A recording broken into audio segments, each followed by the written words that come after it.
నమస్తే welcome to beta news. ముందుగా ఈ వీడియోని లైక్ చేయండి, షేర్ చేయండి. మరిన్ని ఇంట్రెస్టింగ్ పొలిటికల్ అప్డేట్స్ కోసం మెటా న్యూస్ని సబ్స్క్రైబ్ చేయండి. ఇక మ్యాటర్లోకి వస్తే వైసీపీ అధినేత జగన్కు లిక్కర్ కుంభకోణం ఉచ్చు బిగుసుకుంటుంది. గత 5 ఏళ్లలో జగన్ అండ్ కో విచ్చలవిడిగా మద్యం దోపిడీకి పాల్పడింది. కూటమి ప్రభుత్వం అధికారంలోకి రావడంతో లిక్కర్ మాఫియా గుట్టంతా బయటపడుతుంది. మద్యం విషయంలో జగన్ ప్రభుత్వం చేసిన తప్పులు ఇప్పుడు చంద్రబాబు సర్కార్ వెలికి తీస్తుంది. ప్రభుత్వం ఆధ్వర్యంలో మద్యం దుకాణాలను నడపడంతో పాటు కేవలం నగదును మాత్రమే తీసుకోవడం ద్వారా ఏ విధమైన అవినీతికి పాల్పడ్డారో బయటపడుతుంది. దీంతో పాటు డిస్టిలరీల కేటాయింపులో కూడా ఇలాంటిదే జరిగిందని, తన అనుచరులకే డిస్టిలరీలను కేటాయించిన జగన్ వ్యక్తిగతంగా సొమ్ము చేసుకున్నారన్న ఆరోపణలు ఉన్నాయి. మద్యం నిషేధం చేస్తానని చెప్పి అధికారంలోకి వచ్చిన జగన్ మాఫియాను పెంచి పోషించాడు. మద్యం పాలసీని మార్చడం వల్ల ప్రభుత్వానికి 18,860 కోట్లు నష్టం వాటిల్లింది. కేవలం దోపిడీ కోసమే రైల్వే శాఖలో ఉన్న వాసుదేవ్ రెడ్డిని తీసుకొచ్చి ఎక్సైజ్ శాఖలో పెట్టారని కూటమి ప్రభుత్వం గుర్తించింది. ఈ క్రమంలోనే తన మెడకు మద్యం కుంభకోణం చుట్టుకుంటుందని తెలుసుకున్న జగన్ వాసుదేవ్ రెడ్డిని బెంగళూరులోని యలహంక ప్యాలెస్లో దాచిపెట్టినట్టు వార్తలు వచ్చాయి. అయితే బెంగళూరు వెళ్లిన ఏపీ సిఐడి వాసుదేవ్ రెడ్డిని అరెస్ట్ చేసి ఏపీకి తీసుకొచ్చే ప్రయత్నాలు చేస్తుందనే వార్తలు అయితే వస్తున్నాయి. 2019 నుంచి 24 మధ్య ప్రభుత్వం ఆధ్వర్యంలో మద్యం దుకాణాలు నిర్వహించిన వైసీపీ సర్కార్ నగదు తీసుకుంటూ డిజిటల్ పేమెంట్స్ను నిరాకరించింది. ఇక్కడే అనేక అనుమానాలు మొదలయ్యాయి. వాటిని నిజమని నమ్మేట్లుగా గత 5 ఏళ్లలో పెద్ద ఎత్తున ఆర్థిక లావాదేవీలు జరగడం కూడా సందేహాలకు తావిచ్చింది. జగన్ వచ్చాక నాణ్యత ఉన్న బ్రాండ్లను కాకుండా పిచ్చి పిచ్చి బ్రాండ్లను తీసుకొచ్చి సొమ్ము చేసుకుంది. అంతేకాకుండా మద్యం తయారీ కంపెనీలను భయపెట్టి లాక్కోవడమే కాకుండా దేశంలోనే ఎక్కడా లేని పిచ్చి బ్రాండ్లను తీసుకొచ్చిన కారణంగా ఎందరో ప్రాణాలు కోల్పోయారు.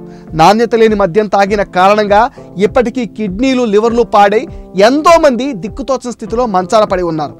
నేషనల్ క్రైమ్ రికార్డ్స్ బ్యూరో గణాంకాల ప్రకారం 2019 నుంచి 24 మధ్య మద్యానికి బానిసలై చనిపోయిన వారి సంఖ్య 100% పెరిగాయి.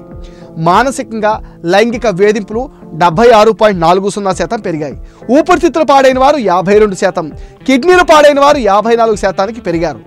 ఎవరు ఏమైపోతే నాకేంటి అన్నట్లు వ్యవహరించిన గత ప్రభుత్వం మద్యం ద్వారా వచ్చిన ఆదాయాన్ని కూడా వైసీపీ ఖాతాలోకి మళ్లించింది. ఇష్టారాజ్యంగా రేట్లు పెంచుకుంటూ పోయారు. 2019 నుంచి 24 మధ్య 3,113 కోట్లు అక్రమంగా వసూలు చేశారు.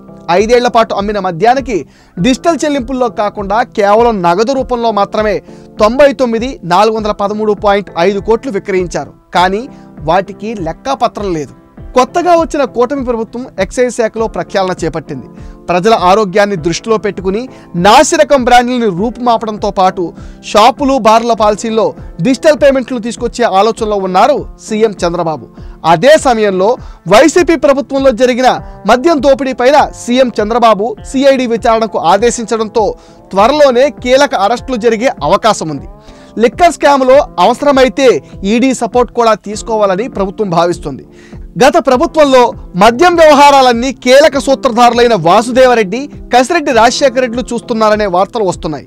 కసిరెడ్డి భారతి బంధువు అని తెలుస్తుంది. వైసీపీ ఓడిపోయాక సదరు వ్యక్తి తెలంగాణకు వెళ్లి అక్కడ కీలక నేతల పంచన చేరారని చెప్తున్నారు. లిక్కర్ కేసు విషయంలో జగన్ అడ్డంగా దొరికే అవకాశాలున్నాయని ఓ సీనియర్ ఐఏఎస్ అధికారి చెప్పారు. లిక్కర్ స్కామ్ పైన డొంకంతా కదులుతుండడంతో జగన్ ఆందోళనతో ఉన్నారట. ఇదే విషయంలో బెంగళూరు ప్యాలెస్లో లాయర్లతో చర్చలు జరుపుతున్నారని అంటున్నారు. మొత్తంగా మద్యం కుంభకోణం వ్యవహారంలో రానున్న రోజుల్లో కీలక పరిణామాలు చోటు చేసుకునే అవకాశాలు అయితే కనిపిస్తున్నాయి. ఇది మెటా న్యూస్ అప్డేట్. అండ్ ఈ వీడియోని తప్పకుండా లైక్ చేయండి, షేర్ చేయండి. అండ్ ఈ వీడియో పైన మీ విలువైన ఒపీనియన్ని కామెంట్ సెక్షన్లో పోస్ట్ చేయండి. ఫ్రెండ్స్, మీరు ఇచ్చిన సపోర్ట్తోనే ఈరోజు మేము 95Kకి రీచ్ అయ్యాం.